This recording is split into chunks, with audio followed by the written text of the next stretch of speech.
जय हिंद साथियों, स्वागत है आप सभी का आपके अपने यूट्यूब चैनल अमन स्टडी पॉइंट में। साथियों, आज यूपी टेट के प्रैक्टिस सेट में संस्कृत के प्रश्नों को देखेंगे। तो चलिए शुरू करते हैं वीडियो को, और वीडियो में पूरे अंत तक बने रहिएगा। तो साथियों, आ चुके हैं अब हम अपने प्रश्न पर, और पहला प्रश्न है उपसर्गों की संख्या कितनी मानी गई है। तो ऑप्शन है आप सभी की स्क्रीन पर। उपसर्गों की संख्या मानी गई है मुख्य रूप से 22। यहाँ पर आंसर डी इस विकल्प का सही जवाब होगा। चलेंगे अगले प्रश्न पर। संस्कृत शब्द में निम्नलिखित में से कौन सा उपसर्ग है। तो संस्कृत में कौन से उपसर्ग का प्रयोग हुआ है। यहाँ पर सम उपसर्ग का प्रयोग हुआ है। तो आंसर यहाँ पर बी होगा, और उपसर्ग किसी भी शब्द के पहले जुड़ते हैं। यहाँ पर पूछा गया आशु इतस्य पर्यायवाची किम अस्ति, यानी आशु का पर्यायवाची कौन सा है। तो आशु मतलब होता है शीघ्र या फिर शीघ्रतम। तो यहाँ पर जो है शीघ्रता से, तो यहाँ पर जो इसका आंसर होगा त्वरितम। ऑप्शन बी सही होगा। चलेंगे अगले प्रश्न पर। जलनिधि पद का पर्यायवाची शब्द है। तो जलनिधि जो है यह किसका पर्यायवाची शब्द है, यह है समुद्र का। ऑप्शन सी इस प्रश्न का सही जवाब होगा। अगला प्रश्न है, देखेंगे रात्रि शब्द का विपरीतार्थक चुनिए। तो रात्रि का विलोम पूछा गया है। रात्रि का निशा इसका पर्यायवाची होता है, रात भी होता है, सर्वरी होता है, इसलिए आंसर यहाँ पर जाएगा विकल्प सी के साथ। अहम जो है इसका विपरीतार्थी शब्द हो जाएगा। सुक्रम शब्द का विपरीतार्थक शब्द है। तो सुक्रम, इसमें जो है आंसर हमारा विकल्प डी सही होगा। डी के साथ आंसर लगा देंगे। चलेंगे अगले प्रश्न पर। यहाँ पर सूचना दिया गया है अधोलिखितम गद्यांशम पठित्वा प्रश्नानाम विकल्प आत्मक उत्तरेभ्य उचितम उत्तरम चित्वा लिखित। यहाँ पर इसको गद्यांश को पढ़ने के बाद उचित जो है आंसर बताना है आपको। दिया गया है कृष्णमूर्ति श्रीकंठ मित्रे आस्ताम श्रीकंठस्य पिता समृद्धः आसीत् अतः तस्य भवने सर्वविधानि सुख साधनानि आसन। एक बार आप लोग इसको स्क्रीनशॉट ले लेंगे और पढ़ लेंगे। चलते हम लोग सीधा सीधा प्रश्नों को देखते हैं। सर्वदा सुखम कुत्र अस्ति, यहाँ पर पूछा गया है।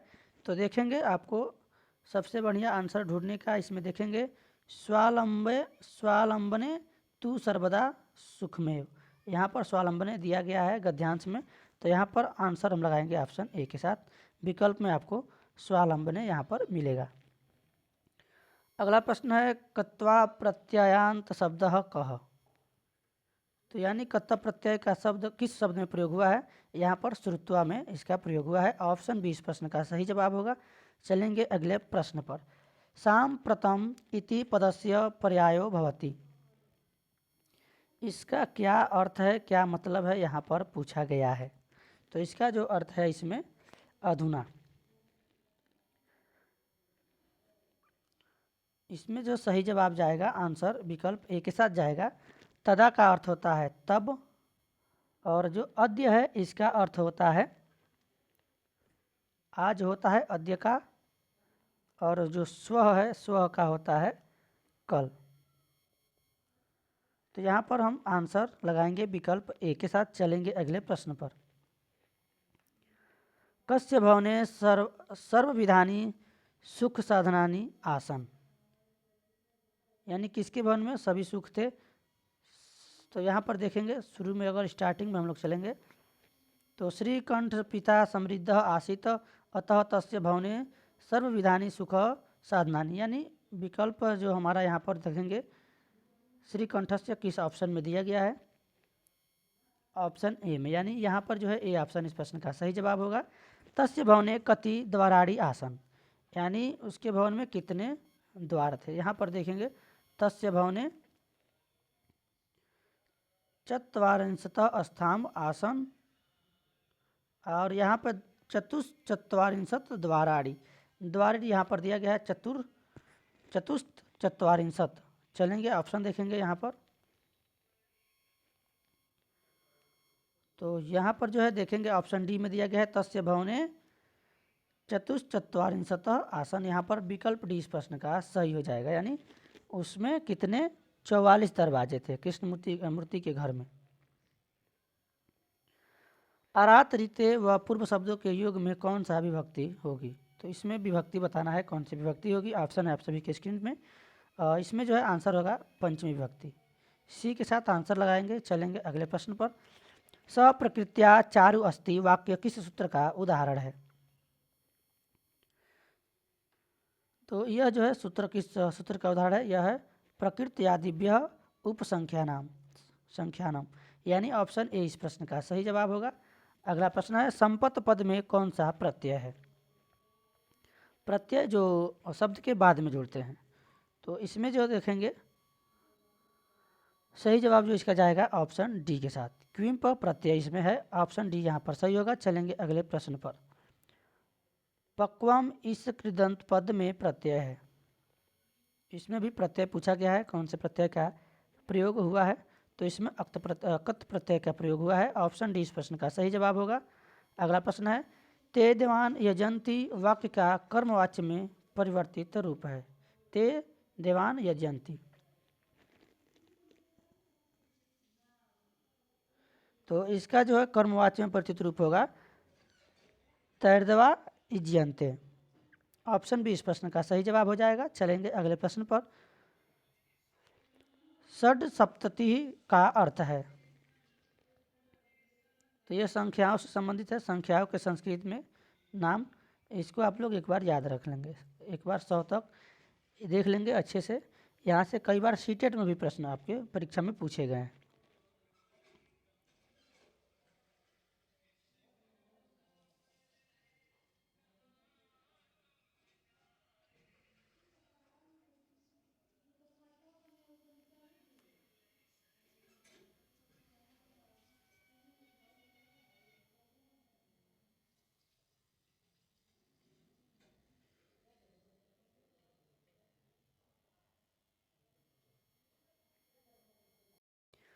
तो इस प्रश्न का सही जवाब जाएगा ऑप्शन ए के साथ 76। यहाँ पर चलेंगे अगले प्रश्न पर।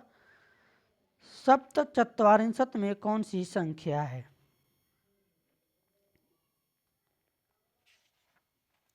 सप्तचत्वार देखेंगे यहाँ पर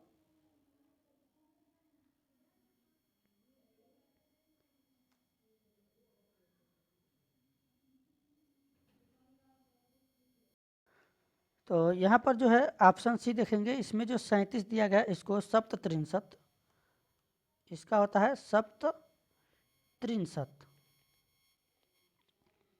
और जो आपका इसका जो आंसर जाएगा विकल्प बी के साथ जाएगा। और जो ये 34 देख रहे हैं 34, इसका हो जाएगा चतुर्त्रिंशत्।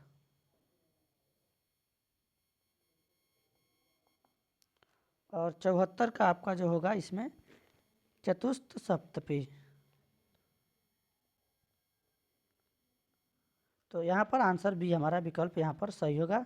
बी के साथ आंसर लगाएंगे। चलेंगे अगले प्रश्न पर। घी मंजा केन सूत्रेण भवति?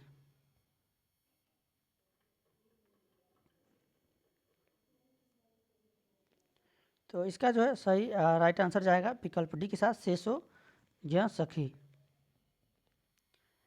एते वडास्तालुस्थानीयाः सन्ति।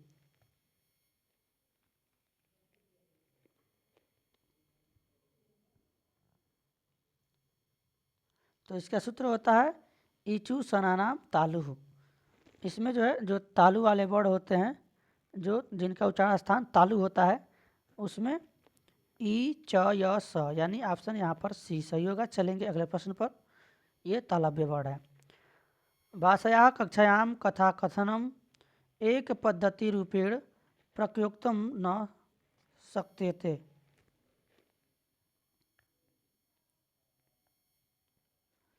तो ऑप्शन है आप सभी के स्क्रीन पर, इसका आंसर बताएंगे।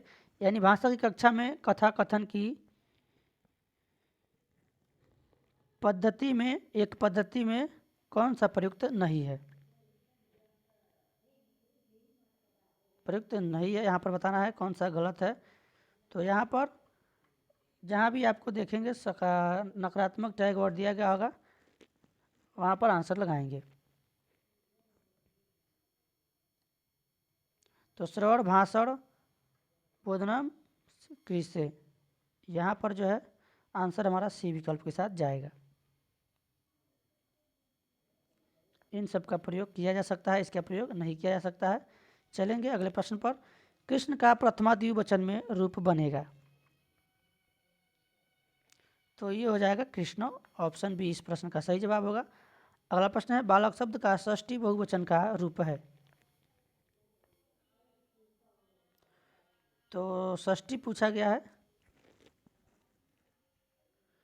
षष्ठी में यहाँ पर हो जाएगा बालका नाम।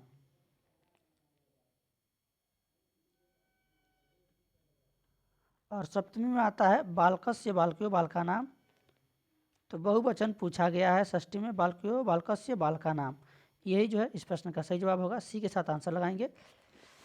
भाषा मुख्य रूपेण भवति,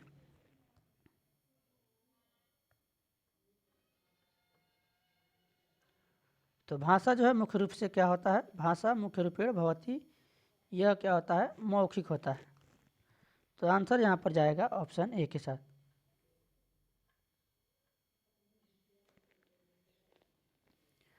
अस्मद् व युष्मद् के क्रमशः अवयवो व युवो किस विभक्ति किस वचन में बनते हैं, तो ये बनते हैं आपके षष्ठी विभक्ति द्विवचन में। ऑप्शन बी इस प्रश्न का सही जवाब हो जाएगा। चलेंगे अगले प्रश्न पर। युष्मत् शब्द के चतुर्थी बहुवचन रूप हैं, तो इसका जो है आंसर होगा वह। ऑप्शन बी सही होगा। चलेंगे अगले प्रश्न पर। अथ इति अव्ययस्य अर्थ किम अस्ति,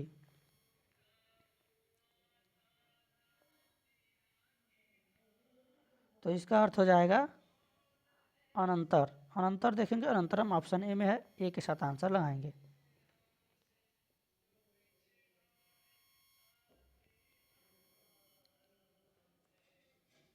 ये मनोविज्ञान से प्रश्न है, देखेंगे। शिक्षक छात्रेभ्यं सहपाठस्य कार्यं दत्त्वा कक्षाया विभिन्न समूहेषु तान् उपवेशयति। सहसा एकः अभिभावकः तत्र परिभ्रमणस्य छात्रान् समूहेषु उपविष्टान् पश्यति। शिक्षकं च समूहानां मध्ये चलन्तं पश्यति। एतं स्थितिं दृष्ट्वा सः असंतुष्टः सन् किं कुर्यात्, तो इसमें जो है शिक्षक छात्रों को सहपाठ के कार्य देकर कक्षा के विभिन्न समूह में उन्हें प्रवेश कराता है। आंसर जो है यहाँ पर हमारा जाएगा विकल्प डी के साथ। चलेंगे अगले प्रश्न पर। विभिन्न विषयाणां ज्ञानस्य कृते विद्यार्थिनः मातृभाषायाः उपयोगः, तो विभिन्न विषयों का ज्ञान प्राप्त कर विद्यार्थी मातृभाषा का उपयोग में किसमें सहायता करता है, तो यह करता है उसके ज्ञान प्राप्ति में। ज्ञान प्राप्तौ सहायं करिष्यति, ज्ञान प्राप्ति में सहायता करता है। यहाँ पर ऑप्शन ए वाला सही होगा। चलेंगे अगले प्रश्न पर। अव्यय शब्द समूह है, इसमें अव्यय शब्द समूह बताना है, तो इसमें सर्वत्र, अधुना और ऊपरी, ऑप्शन इसमें सी सही होगा। तो साथियों आज के वीडियो में बस इतना ही। मिलेंगे नए वीडियो में एक नए टॉपिक के साथ, तब तक के लिए धन्यवाद। जय हिंद।